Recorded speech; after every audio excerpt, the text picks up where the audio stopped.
Prince Caspian by C.S. Lewis, Chapter 5, Caspian's Adventure in the Mountains. After this, Caspian and his tutor had many more secret conversations on the top of the great tower. And at each conversation, Caspian learned more about old Narnia, so that thinking and dreaming about the old days and longing that they might come back nearly filled all his spare hours. But of course he had not many hours to spare, for now his education was beginning in earnest. He learned sword fighting and riding, swimming and diving, how to shoot with the bow and play on the recorder and the thoroughbow, how to hunt for the stag and cut him up when he was dead, besides cosmography, rhetoric, heraldry, and of course history, with a little law, physics, alchemy, and astronomy. Of magic he learned only the theory, for Dr. Cornelius said the practical part was not a proper study for princes. And I myself, he added, am only a very imperfect magician and can only do the smallest experiments. Of navigation, which is a noble and heroical art, said the doctor, he was taught nothing, because King Myraz disapproved of ships and the sea. He also learned a great deal by using his own eyes and ears. As a little boy, he had often wondered why he disliked his aunt, Prunaprismia. He now saw that it was because she disliked him. He also began to see that Narnia was an unhappy country. The taxes were high, and the laws were stern, and Myraz was a cruel man. After some years, there came a time when the queen seemed to be ill, and there was a great deal of bustle and bother about her in the castle, and the doctors came and went, and the courtiers whispered. This was in early summertime.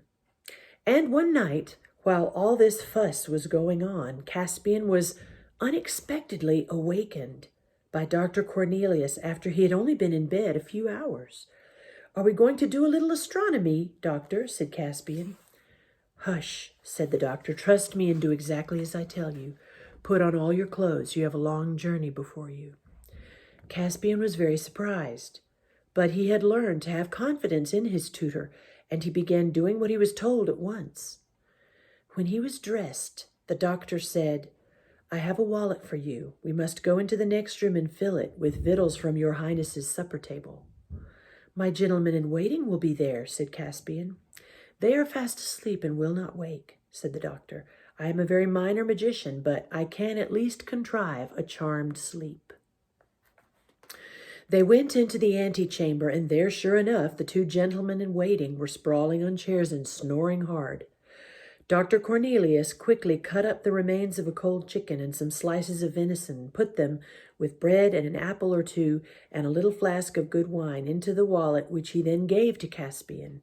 It fit on by a strap over Caspian's shoulder, like a satchel you would use for carrying your books to school. Have you your sword? Said the doctor. Yes, said Caspian.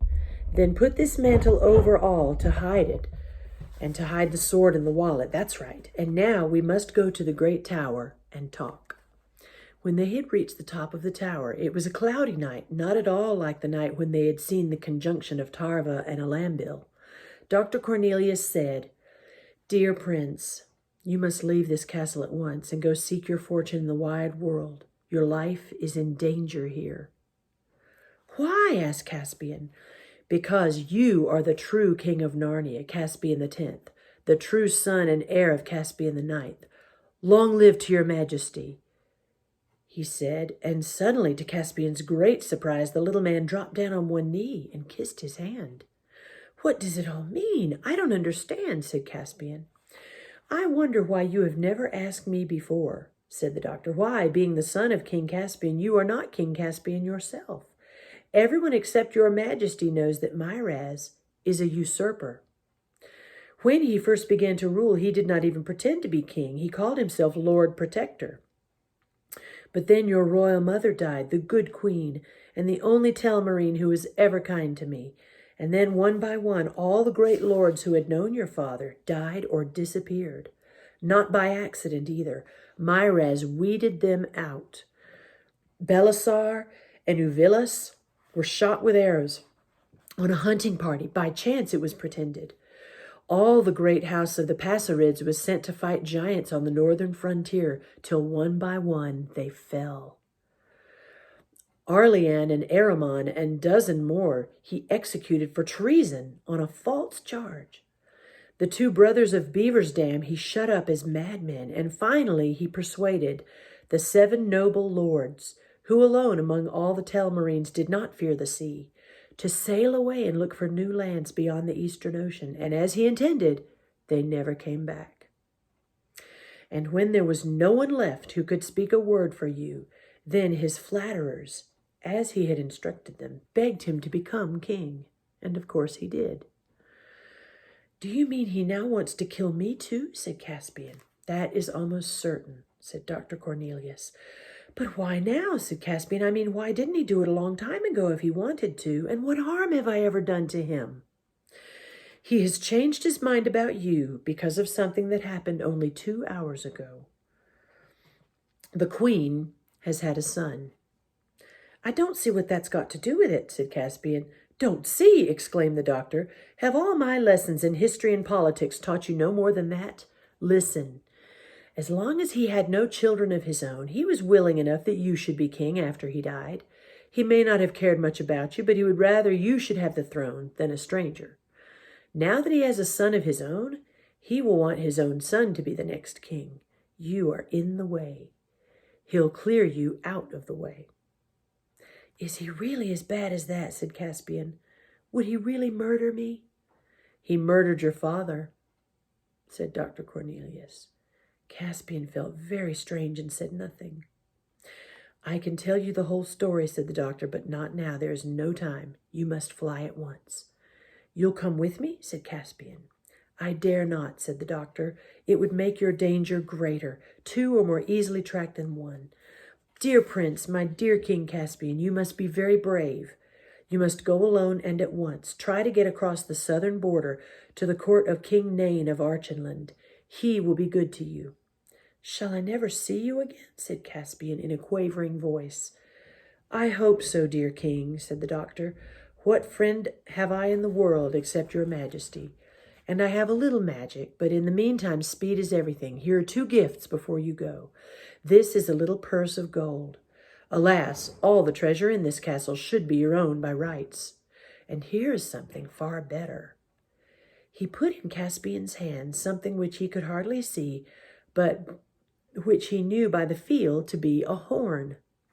"That," said Dr. Cornelius, "is the greatest and most sacred treasure of Narnia. Many terrors I endured, many spells did I utter to find it when I was still young. It is the magic horn of Queen Susan herself, which she left behind her when she vanished from Narnia at the end of the Golden Age. It is said that whoever blows it shall have strange help. No one can say how strange.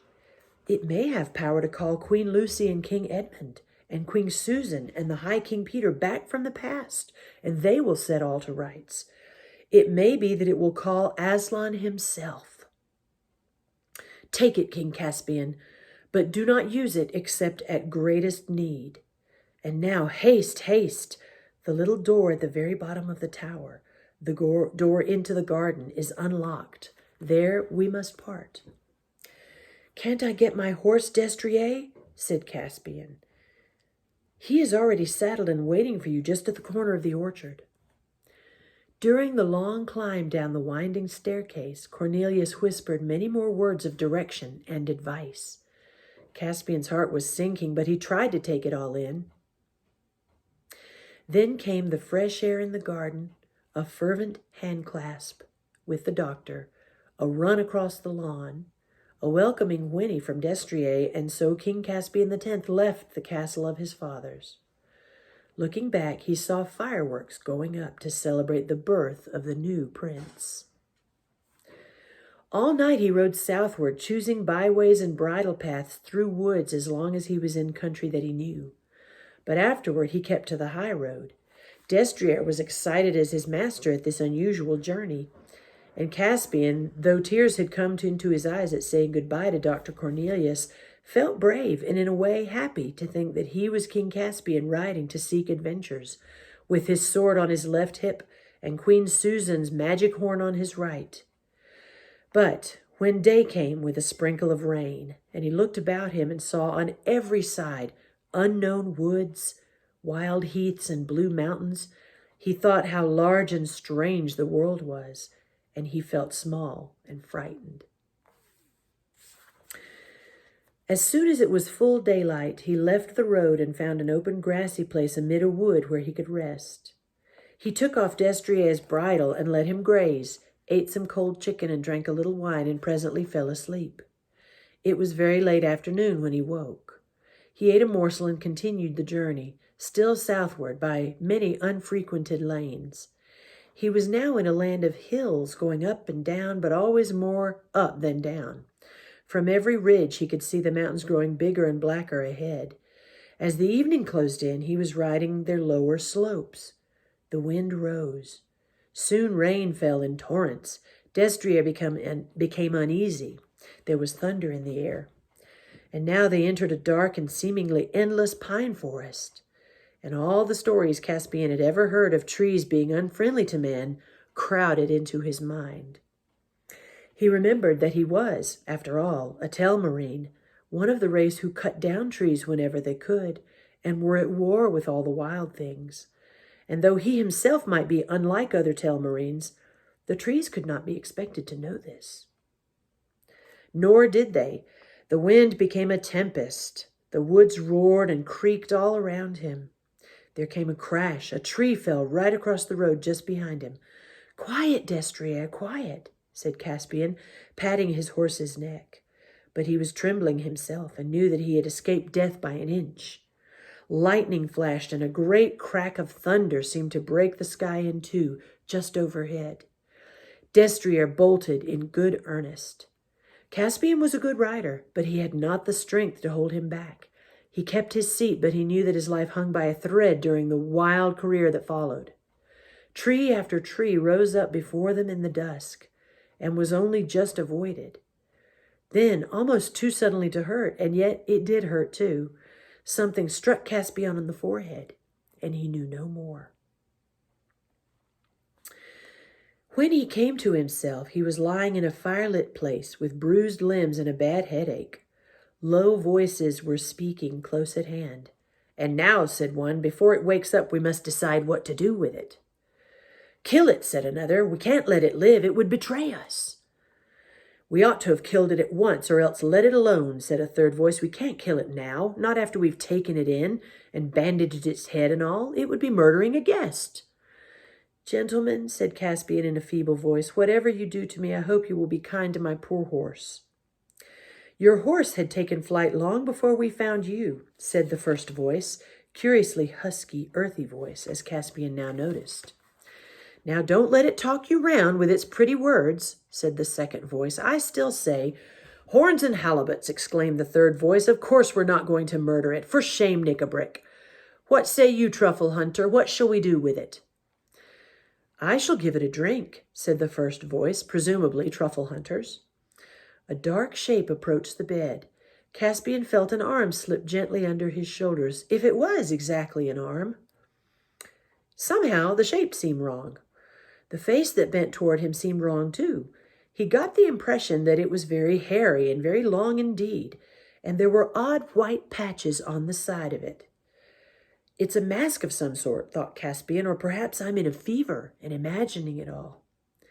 A cup full of something sweet and hot was set to his lips, and he drank.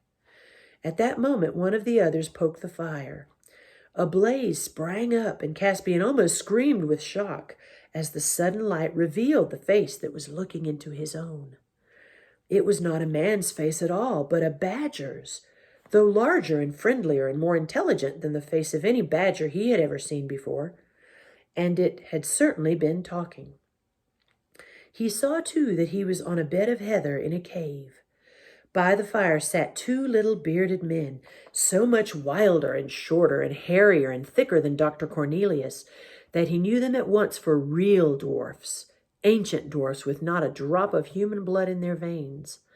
And Caspian knew that he had found the old Narnians at last. Then his head began to swim again. In the next few days, he learned to know them by names. The badger was called Truffle Hunter. He was the oldest and kindest of the three.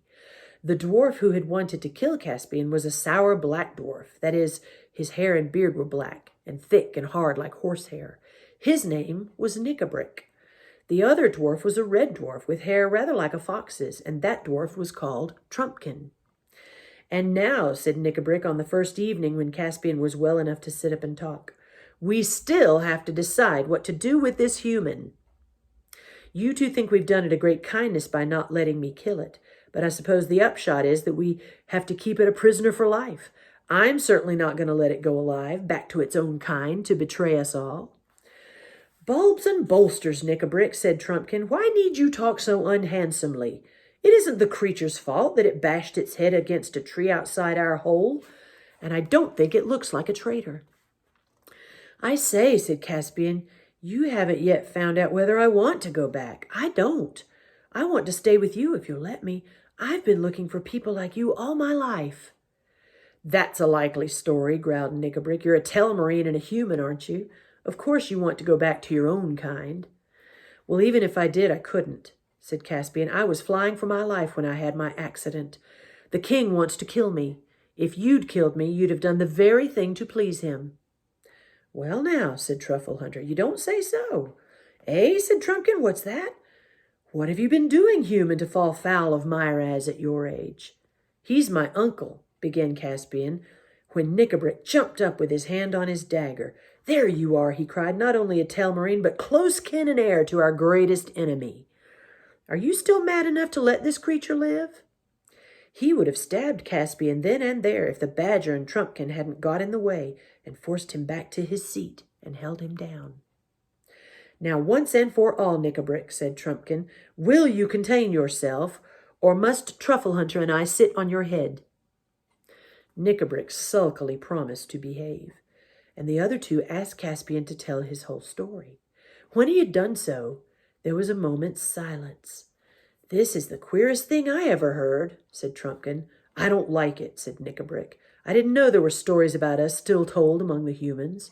The less they know about us, the better. That old nurse now, she'd better have held her tongue.